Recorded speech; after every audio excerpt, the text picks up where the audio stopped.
Allez, on passe à la résolution des exercices. Donc on nous demande déjà de compléter le tableau suivant, d'accord? Comme ça, a priori, la fonction j. Je vais mettre dans ce petit coin-là, voilà. Donc je fais comme je vous ai montré, paf, je prends le menu 4, je tape la fonction, alors je vais la taper. Donc là, j'ai tapé d'accord la fonction f. J'ai utilisé pour rentrer les x, j'ai utilisé cette touche-là, hein, d'accord? G de x, on s'en fiche, j'en ai pas. Je commence à moins 3. Moins 3. Je vais jusqu'à 10 a priori. Tac. Puis je vais aller de 1 en 1. Voilà.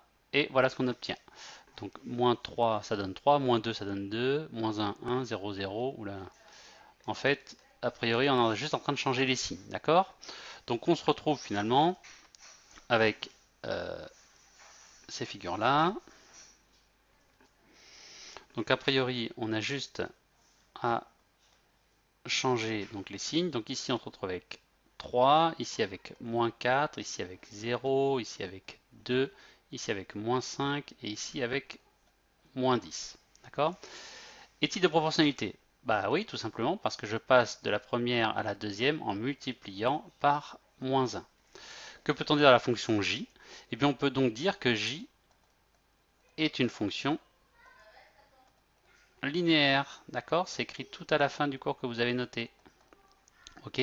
Puisqu'en fait, une fonction linéaire, je multiplie simplement le nombre qui rentre par un nombre petit a et j'obtiens le résultat. Développer j de x et montrer que j est une fonction linéaire. Alors allons-y. Je vais prendre là-dessus. Finalement, j'ai un développement à faire ici. Tac, tac, tac, tac. Donc x fois x, ça fait x carré. Je vais l'écrire x fois x. Le x c'est le 4. Donc j'ai un rien par un moins, ça fait moins x fois 4. Ensuite, le 3 et le x, j'ai un plus par un rien, ça fait plus 3 fois x.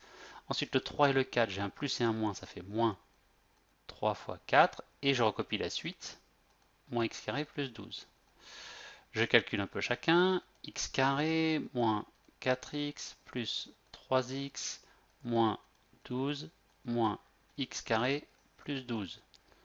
Je vois que x carré moins x carré, ça fait 0x carré. On peut prendre l'habitude de rayer les opposés. Moins 12 et plus 12, ça fait 0, donc pas la peine de les compter. Moins 4x plus 3x, ça fait moins 1x. Voilà, et on retrouve bien j de x pardon, est bien une fonction linéaire, puisque c'est un nombre fois x, et le nombre moins 1 est appelé bien le coefficient de linéarité qui fait moins 1. Alors on nous dit qu'il y a une autre fonction linéaire. Bah oui, c'est f, d'accord? G ça va pas parce qu'il y a plus 1, h ça va pas parce qu'il manque un x, I, on a un problème parce qu'il y a un x carré. Donc c'est juste f. C'est f. D'accord? Calculer l'antécédent de 5 par la fonction g. Donc ça, c'est des choses qu'on avait vues dans les chapitres sur les fonctions. C'est pour ça que je vous les remets ici. On cherche en fait le nombre x pour que quand je calcule avec g, d'accord, quand je fais ce calcul-là, moins 4x plus 1, moins 4x plus 1, il faut que je trouve le nombre x que je mette là pour qu'à la fin, ça donne 5. Oh, une équation. D'accord? Donc équation. J'enlève de chaque côté un 1. D'accord? Il reste moins 4x égale 4. Je divise ensuite par moins 4. Et j'obtiens x égale moins 1. D'accord? Donc l'antécédent de 5 par fonction g, c'est moins 1. Ok. L'antécédent de 0 par la fonction i. Fonction i, je cherche x, d'accord, pour que quand je fais x carré moins 25, je m'obtienne 0 à la fin. Ça, c'est souvenir du cours juste avant.